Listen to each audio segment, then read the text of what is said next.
Empat jenazah anak-anak ditemukan berjejer di kamar di sebuah rumah kontrakan di kawasan Jagakarsa, Jakarta Selatan. Mereka diduga dibunuh oleh ayahnya sendiri. Saat jenazah para korban ditemukan, ibu mereka sedang dirawat di rumah sakit akibat dianiaya oleh terduga pelaku.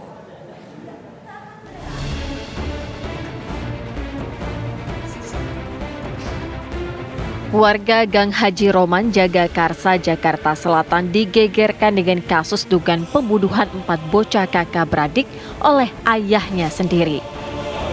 Keempat jenazah anak-anak tersebut ditemukan setelah warga mencium bau tak sedap yang berasal dari sebuah kontrakan.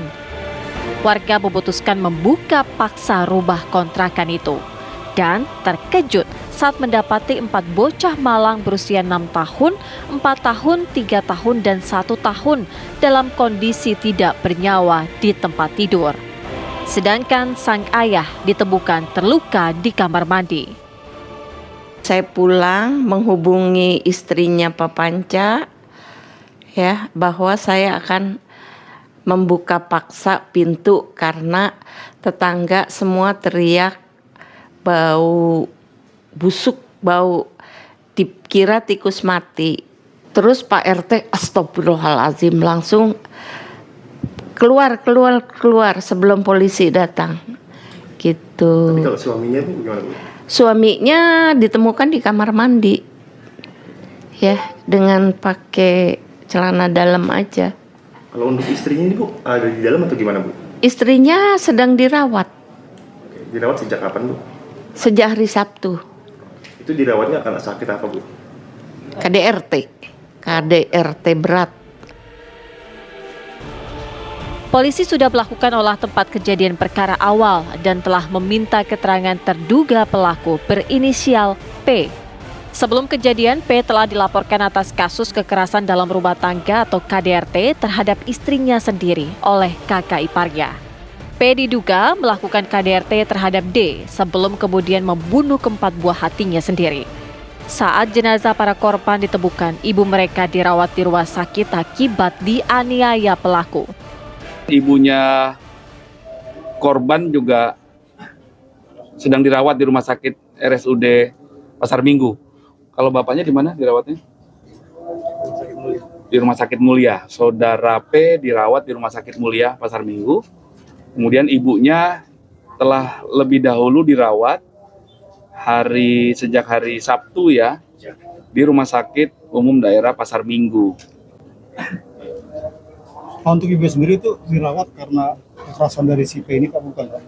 Ya, dugaannya seperti itu berdasarkan laporan polisi yang diterima oleh Polsek Jagakarsa hari Sabtu sore sekira jam 17. Polsek Jagakarsa menerima laporan dari kakaknya saudari D. Saudari D adalah istri dari saudara P. 4 jenazah korban telah dibawa ke Rumah Sakit Polri Kramat Jati, Jakarta Timur untuk diotopsi. Dari Jakarta, tim TV One mengabarkan.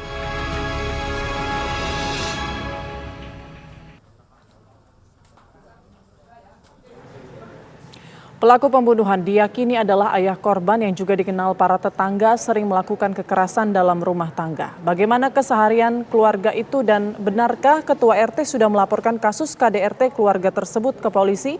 Faris Noval akan mengabarkannya langsung dari tempat kejadian perkara. Selamat siang Faris, bisa diceritakan lebih banyak tentang latar belakang sebelum terjadinya pembunuhan 4 anak itu?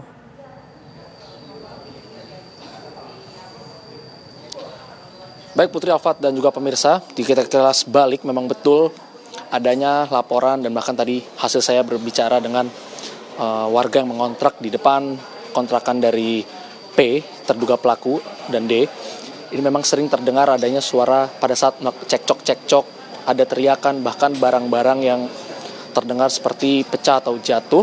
Dan betul, hal itu langsung dilaporkan oleh kakak ipar dari istri terduga pelaku dan langsung didudukan saat itu juga di rumah RT setempat, RT 3 RW 4 Jagakarsa, Jakarta Selatan, Yakub. Dan Yakub tadi juga menjelaskan bahwa ini bukan pertama kalinya pernah terjadi. Ini yang kedua kalinya dan baru dilaporkan ke pihak berwajib. Dan saat ini betul istrinya sedang dirawat di rumah sakit karena pada saat dilaporkan ketua RT setempat memberitahu bagaimana kondisinya, yakni penuh dengan darah bagian hidung dan juga bibirnya, dan menurut keterangan dari tetangganya juga yang bernama Titin itu sedikit benjol-benjol karena memang awalnya yang melaporkan KDRT ini adalah ibu dari korban, ibu dari istri ini melaporkan ke Ibu Titin, dan Ibu Titin suaminya langsung melaporkan ke Pak RT. Dan untuk situasi di sekitaran tempat kejadian perkara ini, Putri, Alfat, dan pemirsa, saat ini baunya masih tercium.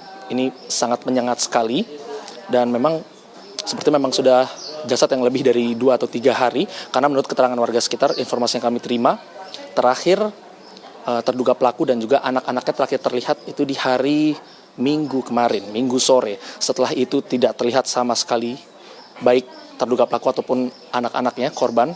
Dan pada saat ditanya kemana anak-anaknya, terduga pelaku menjawab sedang dititipkan ke temannya, dan itu hanyalah alasan. Dan ternyata anaknya memang ditemukan tak bernyawa dan berjejer di atas kasur. Dan tadinya memang ada informasi akan dilakukannya olah TKP lanjutan, tapi telah dikonfirmasi tadi, kami telah menelpon dari Polres Jakarta Selatan mengatakan bahwa hari ini tidak ada olah TKP lanjutan. Mungkin untuk kesehariannya juga betul dari keluarga ini memang tertutup, namun anak-anaknya yang korban sering main dengan anak-anak kecil di sekitaran sini dengan tetangga-tetangganya, dan tadi saya tanya apakah terlihat tertekan anak-anaknya, dan dijawab oleh tetangga tidak. Anaknya terlihat happy, ceria-ceria saja, namun memang tetangga di sini suka memberinya makan karena terlihat seperti anak yang tidak terurus berdasarkan keterangan dari tetangganya Titin. Kembali ke Anda, Putri.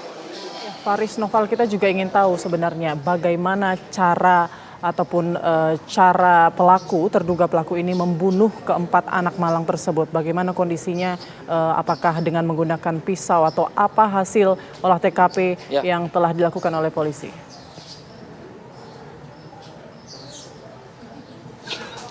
Baik, muncul banyak hipotesa bahwa ada yang bilang disekap menggunakan jaket, ada juga yang bilang diracun, karena warga sekitar tidak ada yang mendengar suara teriakan, suara minta tolong, mau tetangga yang sangat dekat ataupun yang sebelah rumah tidak ada yang mendengar. Tapi di olah TKP pertama yang dilakukan semalam, memang belum diketahui apa motif, apa penyebabnya, dan dibunuh menggunakan apa. Itu masih belum diketahui, kita pastinya masih menunggu olah TKP lanjutan atau penyelidikan lebih lanjut. Bahkan beredar juga beritanya terkait adanya sebuah pesan di atas lantai rumahnya yang diduga dituliskan menggunakan darah, dan hal ini juga masih diuji laboratoris terlebih dahulu oleh pihak kepolisian, dan kami masih menunggu informasi resminya dari pihak kepolisian. Putri. Baik, terima kasih Faris Noval melaporkan langsung dari Jagakarsa, Jakarta Selatan. Pemirsa, bagaimana perkembangan terkini penyelidikan kasus dugaan pembunuhan 4 anak di Jagakarsa, Jakarta Selatan? Kita akan bergabung bersama dengan rekan Gina Vita yang berada di Mapolres Jakarta Selatan. Gina, kabarnya sudah ada hasil otopsi terhadap para korban hingga saat ini. Apakah bisa diinformasikan?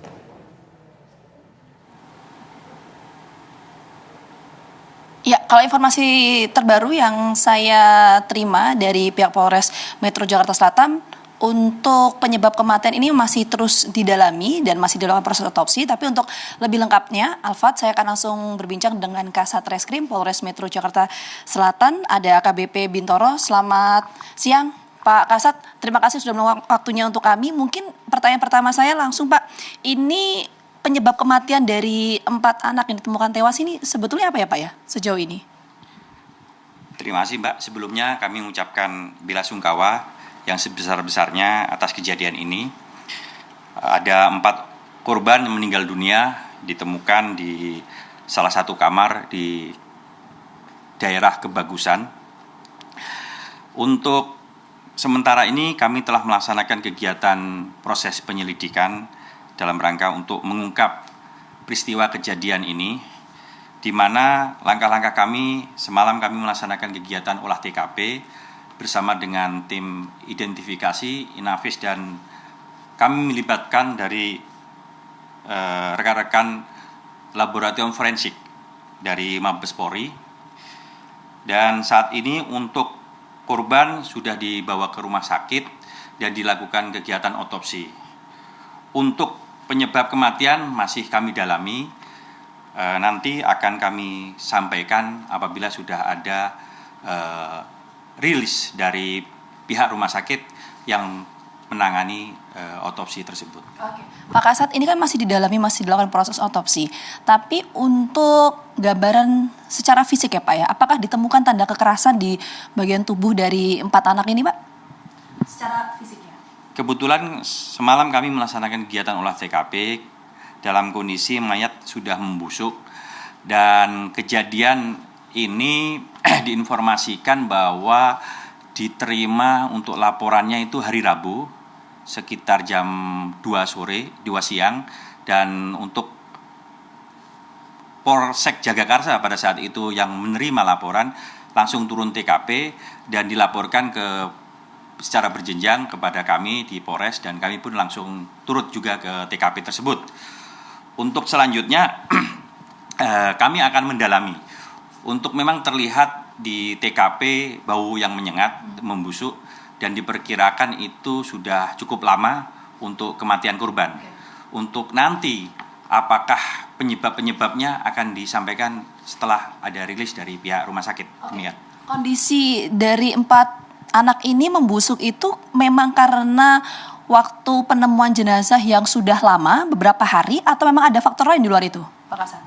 Kemungkinan besar karena jenazah sudah cukup lama ya, karena memang saat datang ke sana kita akan mencium bau yang menyengat terhadap mayat tersebut. Diperkirakan kemungkinan itu sekitar sudah 3 harian. Oke. Ya. Nah, untuk laporan dari KDRT ini sudah diterima Pak, infonya sudah ada laporan yang masuk, itu betul? Memang benar, sebelum kejadian ada peristiwa penganiayaan yang dilakukan oleh inisial P, pelaku inisial P kepada seorang perempuan inisial D yang merupakan notabene adalah istri dari si pelaku tersebut. Sehingga yang bersangkutan dibawa oleh keluarganya ke rumah sakit, di rumah sakit RSUD Pasar Minggu. Selanjutnya untuk pembuatan laporan polisi, karena kejadiannya awalnya adalah di hari Sabtu sekitar pukul 5 pagi, untuk pelaporan ke Polsek diterima oleh Polsek sekitar jam 6 sore hari pada hari itu, hari Sabtu, untuk kasus KDRT. Untuk kami pun untuk kasus ini, karena ini lumayan besar dan mendapat perhatian publik atas petunjuk dari Bapak Kapolres, untuk kasus penganiayaannya silahkan untuk Polsek yang menangani, sementara untuk kasus pembunuhannya Polres yang mengambil alih. Oke Pak, laporan KDRT itu berarti per tanggal berapa mulai diterima oleh Polres? Kalau untuk laporan KDRT, untuk Polsek menerimanya pada hari Sabtu. Jadi hari Sabtu tanggal 2 untuk kejadian KDRT tersebut. Kalau untuk kasus penemuan mayat ini yang mungkin diduga adalah pembunuhan, itu dilaporkan kemarin hari Rabu. Oke. Ini yang artinya laporan yang dilakukan terkait KDRT itu memang baru ini atau sebelum-sebelumnya sudah sempat Pak? Masih didalami. Kami kebetulan karena yang untuk ranah KDRT-nya nangani ke Polsek, mungkin nanti lebih spesifiknya bisa menanyakan langsung ke Bapak Kapolsek. Oke, artinya juga masih didalami apakah KDRT ini, karena kan informasi yang disampaikan oleh Polres ini juga pihak dari sang istri mendapatkan KDRT ya Pak ya. KDRT yang dialami ini sudah cukup lama atau bagaimana? Jadi sebagai informasi, kami juga sempat mengintegrasi si pelaku inisial P ini, kebetulan pada saat dirawat di rumah sakit, bahwa yang bersangkutan melakukan KDRT ini karena akibat cemburu gitu loh terhadap si korban ini. Tapi masih kami dalami. Nanti apabila ada hasil yang signifikan akan kami sampaikan. Bukti-bukti masih kami kumpulkan. Kami mohon pada rekan-rekan media, masyarakat, percayakan kami akan secara profesional menangani perkara ini dengan menggunakan scientific investigation. Kami upaya bahwa bisa mengungkap kejadian ini sampai apa motif sehingga yang bersangkutan melakukan ini. Oke Pak, saya ingin mendalami tadi ada hal yang belum tergali. Kalau tadi kan Pak Kasat menyampaikan bahwa sebetulnya ini kan laporan KDRT sudah masuk di hari Sabtu, itu betul ya Pak ya? Nah, ini yang dilakukan ketika itu apa Pak? Yang dilakukan oleh pihak kepolisian setelah mendapatkan laporan itu? Karena kan penemuan jenazah itu kan di hari Rabunya ya? Ya. Ada selang waktu beberapa hari. Jadi memang sempat itu informasi dari Bapak Kapolsek itu Babin Kamtibmas pada hari Senin setelah kejadian KDRT hari Sabtu, hari Seninnya itu datang ke rumah kontrakan tersebut dan mengetok pintu, namun tidak ada jawaban dari yang bersangkutan, misalnya yang ada di dalam rumah tersebut. Selanjutnya Pak Babin ini balik ke Polsek untuk sementara si korban sendiri dirawat di rumah sakit RSUD Pasar Minggu tersebut. Oke. Tapi sudah tahu belum bahwa memang anak-anak itu tuh tinggal satu rumah dengan sang pelaku atau ayahnya itu? Tahu nggak polisi soal itu, Pak? Sementara ini masih kita dalami karena kebetulan pada saat itu pengakuan daripada si interogasi sama si pelaku bahwa memang dia tinggal bersama dengan mereka, keempat anak tersebut. Oke, ini jadi pertanyaan kenapa itu dibiarkan dan tidak dicegah, itu jadi pertanyaan. Mungkin terakhir jawaban dari Pak Kasat berkaitan dengan hal itu. Kebetulan kami masih mendalami untuk memastikan dulu apa yang fenomena yang terjadi ini sehingga kita bisa mengungkap sejauh mana tindak pidana yang terjadi baik itu KDRT maupun dengan kejadian di penemuan mayat yang diduga pembunuhan tersebut. Terima kasih Kasat Reskrim atas waktunya sudah bergabung bersama kami di Kabar Siang. Saya kembalikan ke Alfat di studio. Gina Vita mengabarkan langsung dari lokasi. Baik. Pemirsa, 4 anak ini ditemukan tewas membusuk di kamar di sebuah kontrakan di kawasan Jagakarsa, Jakarta Selatan. Kasus ini diduga dilatar belakangi oleh kekerasan dalam rumah tangga atau KDRT karena sebelum penemuan keempat jenazah korban, terduga pelaku sudah lebih dulu dilaporkan ke polisi karena menganiaya istrinya sendiri. Nah, untuk membahasnya, kita sudah terhubung bersama dengan psikolog forensik, ada Reza Indragiri. Assalamualaikum, selamat siang, Bang Reza. Waalaikumsalam warahmatullahi wabarakatuh. Bang Reza, tadi sempat tercetus sedikit oleh pihak kepolisian bahwa ada faktor cemburu yang memicu KDRT. Lalu ditemukanlah ada 4 anaknya sendiri meninggal dunia. Sempat kita membahas soal pembunuhan begitu ya, faktor-faktor yang mempengaruhi pembunuhan. Tapi seorang ayah membunuh anaknya sendiri, ini apa yang ada di kepala dia? Apa boleh buat, anak merupakan salah satu individu yang berdasarkan kajian psikologi forensik termasuk dalam satu kelompok manusia yang paling rentan mengalami viktimisasi. Karena anak berada dalam penguasaan pihak yang menguasainya, secara fisik juga tidak mungkin bagi mereka untuk melakukan perlawanan secara frontal, secara psikis sekali lagi mereka dikuasai, mudah dimanipulasi, mudah diintimidasi, mudah dikelabui dan sejenisnya. Serta secara sosial juga relatif susah bagi mereka untuk mencari pertolongan. Nah, kelemahan yang sifatnya multidimensional semacam itu, yang sayang beribu sayang dalam kasus ini justru dimanfaatkan sedemikian rupa oleh diduga orang tua kandung anak-anak itu sendiri. Jadi hitung-hitungan di atas kertas memang dalam situasi, terlebih situasi KDRT, kemungkinan anak juga menjadi sasaran kekerasan, baik sasaran utama maupun sasaran pengganti, memang adalah ancaman yang sangat nyata dialami oleh mereka. Oke, dalam sebuah kasus KDRT yang di dalamnya terdapat anak-anak begitu, apakah ketika sebuah laporan KDRT dimasukkan ke polisi, polisi berhak untuk melindungi anak-anak yang berada di lingkungan keluarga tersebut? Dijawab setelah jeda ya, Bang Reza ya, karena kita harus jeda dulu. Kita kembali sesaat lagi. Kita masih bersama dengan Bang Reza Indragiri selaku psikolog forensik. Bang Reza, tadi saya katakan atau saya tanyakan mengenai apakah polisi punya wewenang untuk melindungi anak-anak setelah adanya laporan KDRT yang dilakukan oleh si bapak ini terhadap istrinya. Jangankan polisi, sejak kita punya undang-undang penghapusan KDRT, sesungguhnya harus ada keinsapan di masyarakat bahwa siapapun akhirnya harus menjebol pagar tetangga ketika diketahui bahwa telah terjadi tindakan KDRT, apalagi yang ekstrim di rumah tetangga tersebut.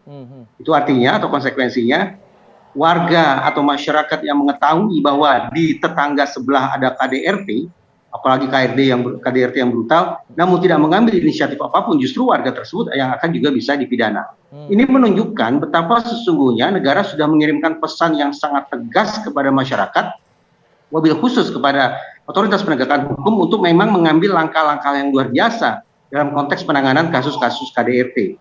Nah, pada sisi inilah saya acap kali bertanya, misalnya, sebetulnya berapa banyak ya laporan yang diterima oleh pihak kepolisian terkait dengan kasus KDRT untuk kemudian dibandingkan dengan ketersediaan jumlah personil. Misal, kalau di Amerika Serikat, telepon atau laporan yang masuk terkait KDRT itu datang setiap 3 menit sekali. Di Australia 2 menit sekali. Di Indonesia seperti apa? Saya terus terang tidak punya datanya. Data semacam ini akan bisa menjadi indikator bagi kita untuk meramal paling tidak sesungguhnya seberapa jauh kesiapan jumlah personil kepolisian kita untuk menangani kasus-kasus KDRT, apalagi yang sifatnya berat. Itu pertama. Yang kedua, dari sisi kemampuan atau kesiapan personil Polri kita, spesifik dalam kasus KDRT seperti apa? Akal sehat saya mengatakan, karena kita sudah punya leg spesialis bernama Undang-Undang Penghapusan KDRT, maka sudah barang tentu aparat penegak hukum khususnya kepolisian juga harus memiliki keterampilan ekstra untuk memastikan bahwa undang-undang ini bisa terrealisasi secara maksimal di tengah-tengah masyarakat. Kalau tadi yang saya simak bahwa yang dikirim adalah personil Babin Kaptipmas oleh Polsek, izinkan saya juga untuk bertanya, apakah personil Babin Kaptipmas kita memiliki kesiapan yang memadai untuk menangani kasus-kasus semacam ini? Tambah lagi kalau kita bicara tentang area yang luas, tambah lagi maaf ini kalau kita bicara tentang usia personil Babin Kaptipmas kita yang tampaknya tidak lagi berada pada puncak kinerja prima mereka. Saya menjadi bertanya-tanya, adakah evaluasi internal yang juga perlu dilakukan oleh Polri untuk memastikan kasus-kasus KDRT ke depannya ditangani secara lebih baik lagi. Apakah bisa dibilang ada kelalaian di sini dilakukan oleh pihak kepolisian karena laporan KDRT masuk hari Sabtu dan ini baru ditemukan 3 hari kemudian jenazah-jenazah para anak-anak ini? Saya pernah beberapa tahun lalu mencoba menakar kecepatan respon personil polisi ketika menangani kasus berdasarkan laporan masyarakat. Dalam hitung-hitungan saya, kecepatan respon personil Polri kita itu ada pada kisaran sekitar 16 menit. Sejak laporan mereka terima, sampai kemudian personil menjejakkan langkah pertama mereka di TKP itu sekitar 15 menit. Nah, kalau hasil cermatan saya ini dijadikan sebagai acuan, maka sudah barang tentu hitungan hari, apalagi berhari-hari, bukan merupakan respon yang cepat sebagaimana yang kita harapkan, terlebih ketika menangani kasus-kasus yang sudah diatur lewat ketentuan hukum khusus semacam KDRT semacam ini. Baik, ada yang menarik dari kasus ini di mana sang ayah dari anak-anak ini menuliskan pesan di lantai rumahnya, menuliskan puas bun, thanks for all. Apa yang bisa Anda analisa dari pesan tersebut? Tafsiran saya ada muatan amarah yang luar biasa hebat. Dan dari sudut pandang psikologi, amarah yang ekstrim, amarah yang sangat kuat boleh jadi mengindikasikan pada saat yang sama juga ada kesedihan yang amat mendalam. Nah, tentu saja ini harus dikaji lebih jauh lewat hasil pemeriksaan psikologi, misalnya untuk memastikan kondisi batin semacam apa gerangan yang berlangsung pada diri pelaku. Termasuk karena kita bicara kasus KDRT, adakah kemungkinan goncangan-goncangan mental tertentu atau gangguan-gangguan tertentu yang mewarnai alam berpikir si pelaku sampai kemudian melakukan tindakan ekstrim sedemikian rupa. Apapun kondisi yang ada pada diri pelaku, sungguh-sungguh saya berharap bahwa dia tidak akan memanfaatkan pasal 44 KUHP, dengan kata lain dia tetap akan bisa dimintai pertanggungjawaban hukum secara maksimal. Apakah kondisi batin dari pelaku pembunuhan yang sadis seperti ini akan mempengaruhi keputusan hakim? Oh, tentu saja ada sekian banyak kondisi-kondisi kejiwaan yang tadi saya katakan bisa saja kemudian menjadi dasar bagi seorang pesakitan untuk kemudian memanfaatkan pasal 44 KUHP terkait dengan masalah ketidakwarasan. Tapi sungguh sekali lagi saya membayangkan mudah-mudahan dalam kasus ini pasal 44 tidak dimanfaatkan sedemikian rupa oleh tersangka dan juga oleh penasihat hukum mereka sehingga tersangka bisa dijatuhi hukuman seberat mungkin. Bagi saya kasus ini memang bertitik tolak dari kasus KDRT.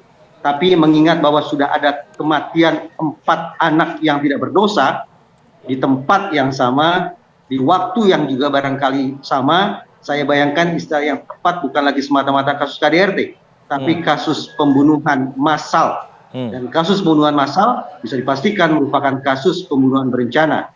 Siapapun yang melakukan pembunuhan berencana, terbukti secara sah dan meyakinkan, maka pantas untuk dijatuhi hukuman maksimal. Baik, terima kasih Bang Reza Indragiri, psikolog forensik sudah bergabung bersama kami di Kabar Siang atas informasinya.